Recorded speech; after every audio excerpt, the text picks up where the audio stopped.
सभी को जय श्री राम। दोस्तों, इस वीडियो में मैं आपको G20 2023 जो नई दिल्ली भारत में होने जा रहा है उसके बारे में जानकारी और इस समिट में कौन कौन सा देश आ रहे हैं और कब से ये समिट स्टार्ट हो जाना है वो मैं विस्तृत जानकारी इस वीडियो के माध्यम से देने जा रहा हूँ। दोस्तों, इस समिट में जो इसके 20 सदस्य हैं वो आए हुए हैं और 9 अतिथि देश को बुलाया गया है और 14 अंतर्राष्ट्रीय संगठन को बुलाया गया। ये समिट दोस्तों 9 सितंबर 2023 शनिवार से लेकर 10 सितंबर 2023 रविवार यानी 2 दिन तक ये समिट चलेगा। इस समिट में रशिया और चाइना नहीं आए हैं, बाकी लगभग 45 देश और कुछ संगठन इस समिट में आए हुए हैं। नई दिल्ली में दोस्तों G20 के जो मेंबर हैं मतलब पूरे विश्व का 80% अर्थव्यवस्था को कंट्रोल करते हैं और इसका जो थीम है वन अर्थ वन फैमिली और वन फ्यूचर। ऐसा आप कह सकते इतना बड़ा आयोजन पहली बार भारत में हो रहा है और इससे बहुत अच्छा छवि पूरे दुनिया में भारत को जाएगा। आइए तकनीक से ये बनाई गई है। उसी वक्त उस समय पर जो तकनीक इस्तेमाल की जाती थी, पूरी शुभ धातु का उपयोग कर ये नटराज की मूर्ति तैयार की गई है और सभी देशों के जो G20 के देश हैं और जो आमंत्रित देश हैं सभी देशों के यहाँ झंडे भी लगाए गए हैं और प्रधानमंत्री नरेंद्र मोदी का आगमन हो चुका है, जिसके बाद अब कुछ ही पलों के बाद इंतजार रहेगा जब विभिन्न देशों के और विभिन्न अंतर्राष्ट्रीय संगठनों के अध्यक्ष यहाँ पर पहुँचेंगे और प्रधानमंत्री स्वयं औपचारिक स्वागत करेंगे, हैंडशेक होगा और उसके बाद शिखर सम्मेलन की औपचारिक शुरुआत हो जाएगी। तो भारत मंडपम पूरी खूबसूरती के साथ, अपनी भव्यता के साथ भारत की आन बान और शान का उदाहरण प्रस्तुत करते हुए तैयार है, जहां अपने विशेष मेहमानों का स्वागत करने के लिए भारत मंडपम तैयार है। हम लगातार डीडी न्यूज के माध्यम से आप तक विभिन्न दृश्य चाहे दिन के हों या रात के आप तक भारत मंडपम के पहुंचाते रहे हैं और जिस खूबसूरती के साथ यहाँ फाउंटेन्स आप देख सकते हैं, यहाँ पे फूल आप देख सकते हैं, जो विभिन्न देशों के झंडे हैं वो आप देख सकते हैं। तो एक भव्य नज़ारा प्रस्तुत करता हुआ भारत मंडपम, क्योंकि G20 शिखर सम्मेलन ये 18वां G20 शिखर सम्मेलन है और इसके लिए प्रधानमंत्री नरेंद्र मोदी भारत मंडपम में प्रवेश कर चुके हैं और औपचारिक कार्यक्रम की शुरुआत का इंतजार रहेगा। और भारत मंडपम को के अंदर भी हर एक कोना विशेष रूप से सजाया गया है। भारत मंडपम की भव्यता यूं भी देखते ही बनती है और ऐसे में विशेष रूप से G20 शिखर सम्मेलन को लेकर भारत मंडपम के हर दीवार, हर कोने पर भारत की संस्कृति को प्रदर्शित किया गया है।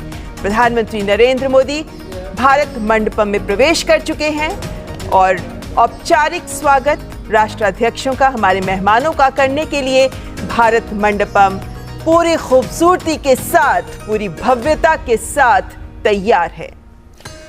ये भारत का वक्त है, भारत के नेतृत्व का वक्त है। वैश्विक पटल पर भारत का जो नेतृत्व है आज उसका डंका जो है बज रहा है। वैश्विक पटल पर भारत के नेतृत्व का भारत के प्रधानमंत्री नरेंद्र मोदी ने जिस तरह से इस G20 को एक नई दिशा दी है, एक नया आयाम दिया है, वो बरसों तक याद रखा जाएगा। और यहाँ से G20 का जो सफ़र है वो एक तरह से समावेशी सफ़र की शुरुआत होगी, एक नई शुरुआत होगी एक तरह से G20 के लिए और विश्व के लिए। ये एक बड़ा बदलाव और इसका नेतृत्व जो है भारत कर रहा है भारत के प्रधानमंत्री नरेंद्र मोदी। और ये आप वहाँ पर देख रहे हैं शंख की आकृति में, क्योंकि भारत की संस्कृति का वहाँ पर पूरी तरह से प्रदर्शन किया गया है। भारत मंडपम में नटराज की मूर्ति और शंख की आकृति में ही ये पूरा भारत मंडपम बना है और ये दुनिया का सबसे बड़ा कन्वेंशन सेंटर है, विश्व का सबसे बड़ा कन्वेंशन सेंटर है। और ऐसे वक्त में जबकि भारत आज विश्व की 5वीं सबसे बड़ी अर्थव्यवस्था बन गया है, डिजिटल पेमेंट में आज भारत पहले नंबर पर है और अगर आर्थिक विकास की बात करें तो भारत तेजी से बढ़ती हुई अर्थव्यवस्थाओं में पहले पायदान पर खड़ा है। और इसी वक्त जो है ये भारत के नेतृत्व का, भारत का वक्त है। और प्रधानमंत्री नरेंद्र मोदी ने ये एक कविता भी कही थी, यही समय है, सही समय है। तो ये भारत का वक्त है, इसको हम कह सकते हैं। तो भारत मंडपम दुनिया की महाशक्तियों को एक ही मंच पर लाने के लिए तैयार, और ये पहली बार होगा जब दुनिया के शक्तिशाली देशों के राष्ट्राध्यक्ष दिल्ली में एक साथ एक ही वक्त पर G20 शिखर सम्मेलन में शामिल हो रहे हैं। और भारत ने अपनी अध्यक्षता में ये भी सुनिश्चित किया है कि जो आमंत्रित देश हैं उनमें भी उभरती हुई अर्थव्यवस्थाएं, विकासशील देश भी शामिल रहें। और ऐसे में अफ्रीकी संघ को भी यहां आमंत्रित कर एक संतुलन बनाने का भी प्रयास किया गया है। तो अब कल तक भारत की राजधानी नई दिल्ली का ये भारत मंडपम, जिस पर पूरे विश्व की निगाहें रहेंगी, क्योंकि यहां से जो संदेश विश्व को दिया जाएगा, दिल्ली घोषणा पत्र के माध्यम से जो बड़े बिंदु सामने निकल कर आएंगे, वो विश्व के भविष्य को भी बहुत हद तक प्रभावित करेंगे। और इसीलिए भारत मंडपम, उस पर लगी हैं सारे विश्व की नजरें। और नटराज की ये मूर्ति जो ये भी साबित करती है कि किस तरीके से भारत अपनी शाश्वत परंपराओं और आधुनिकता का समावेश लेता हुआ आगे बढ़ रहा है। ये खूबसूरत आकृति, ये खूबसूरत इंस्टॉलेशन, शंख, जो यहाँ आने वाले राष्ट्राध्यक्षों के लिए सबसे पहले भारत की संस्कृति के एक पहलू को सामने रखेगा, जिसके बाद भारत मंडपम भारत की भव्यता से उनका परिचय कराएगा।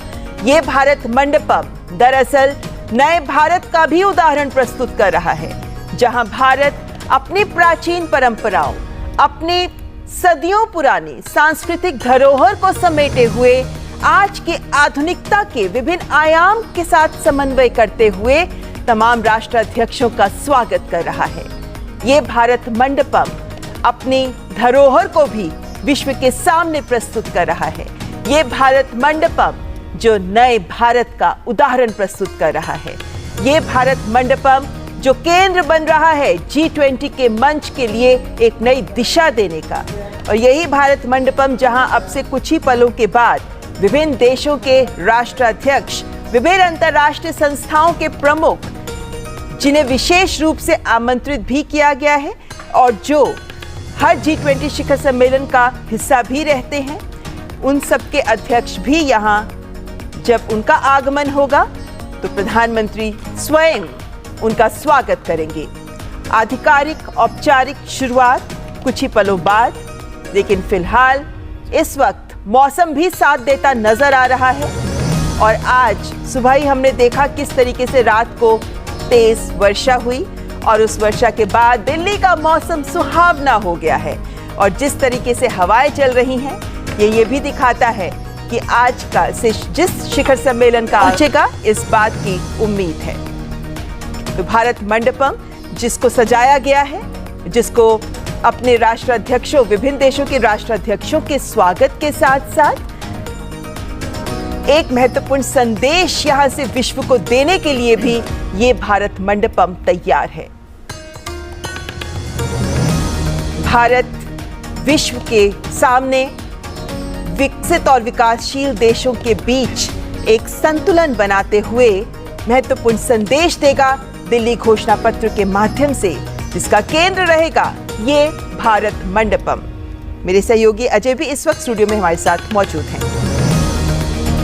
बहुत धन्यवाद ममता जी। जैसा कि आपने जबरदस्त शुरुआत की, बहुत ही कम समय रह गया है G20 शिखर सम्मेलन 2023 को शुरू होने में।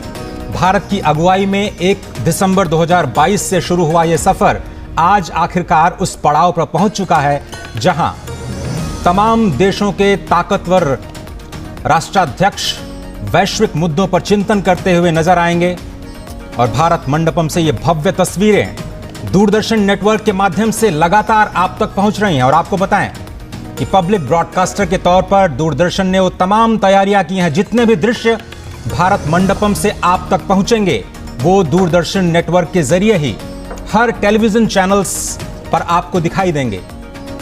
ये जबरदस्त तैयारियां दूरदर्शन नेटवर्क ने सिर्फ आपके लिए की, पूरी दुनिया के लिए की। G20 शिखर सम्मेलन की पल पल की सबसे विश्वसनीय खबर सिर्फ दूरदर्शन नेटवर्क पर आपको लगातार मिलती रहेगी। और इस वक्त हम दिखा रहे हैं उन राष्ट्रों के ध्वज जो इस वक्त भारत मंडपम के ठीक बाहर सज चुके हैं। 19 देश यूरोपियन यूनियन, 20 देशों का, विकसित और विकासशील देशों का एक जबरदस्त संगठन, जो अब भारत की अध्यक्षता में साल 2022-23 अगर हम कहें तो गलत नहीं होगा, साल 2022-23 की इस पूरी अध्यक्षता अब अपने अंतिम चरण में है। दिल्ली डिक्लेरेशन अब थोड़ी ही देर में दुनिया के सामने होगा। वो प्राथमिकताएं जो भारत ने तय की थी, वो प्राथमिकताएं जो वैश्विक विकास को दिशा देने वाली, वो प्राथमिकताएं जो वैश्विक मुश्किलों को हल करने का एक साझा समाधान ढूंढने वाली। इस वक्त भारत मंडपम का बहुत ही अद्भुत दृश्य, जो करीब 2700 करोड़ रुपए की लागत से खास तौर पर इस पहले वैश्विक सम्मेलन के लिए तैयार किया गया, रिकॉर्ड समय में इसको 970 करोड़ रुपए की लागत से आसपास के इंफ्रास्ट्रक्चर को तैयार किया गया।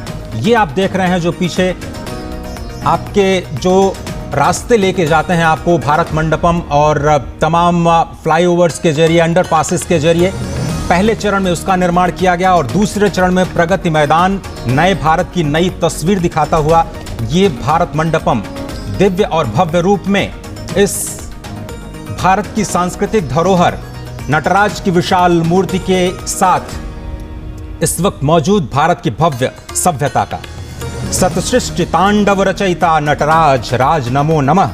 हे आद्य गुरु शंकर पिता नटराज राज नमो नमः। आनंद तांडव इस वक्त आप देख रहे हैं। तांडव, या फिर कहें बहुत सारे लोग रुद्र तांडव को ही याद करते हैं जब इस मूर्ति को देखते हैं, लेकिन ये जो मूर्ति है वो आनंद तांडव की है जी। ये विश्व के सृजन का आनंद है। जो आप दाहिना हाथ देख रहे हैं जिसमें डमरू है, स्पष्ट तौर पर यह सृजन का प्रतीक है। भगवान शिव के बाएं हाथ में जो अग्नि आप देख रहे हैं वो विनाश का प्रतीक है, और इसके बीच में अभय मुद्रा सृजन का, पालन का प्रतीक। भगवान शिव का उठा हुआ पैर और उनका बायां हाथ मोक्ष के द्वार की तरफ संपूर्ण मानव जाति की ओर मानव रास्ता दिखाता हुआ नजर आ रहा है, और उनके पैरों के नीचे अज्ञान और अहंकार दबा हुआ। ये भव्य तस्वीरें भारत की संस्कृति, सभ्यता और विकास की विरासत को एक साथ शंखध्वनि के माध्यम से पूरी दुनिया तक पहुंचाती हुई ये खूबसूरत तस्वीरें डीडी न्यूज़ नेटवर्क पर, डीडी इंडिया नेटवर्क पर आपके लिए खास तौर पर हम लेकर के आए हैं। और अब से थोड़ी देर में, जैसा कि ममता जी बता रही थी, कि नेताओं के आने का सिलसिला लगातार जारी होगा। इंटरनेशनल ऑर्गेनाइजेशन सबसे पहले आएंगे, और उसके बाद अतिथि देवो भव, जो इनवाइटी कंट्रीज हैं, उनको सबसे पहले निमंत्रण दिया गया है मंडपम में प्रवेश करने का। और उसके बाद बारी आएगी जो G20 के सदस्य देश हैं, और सबसे अंत में ट्रॉइका यानी ब्राजील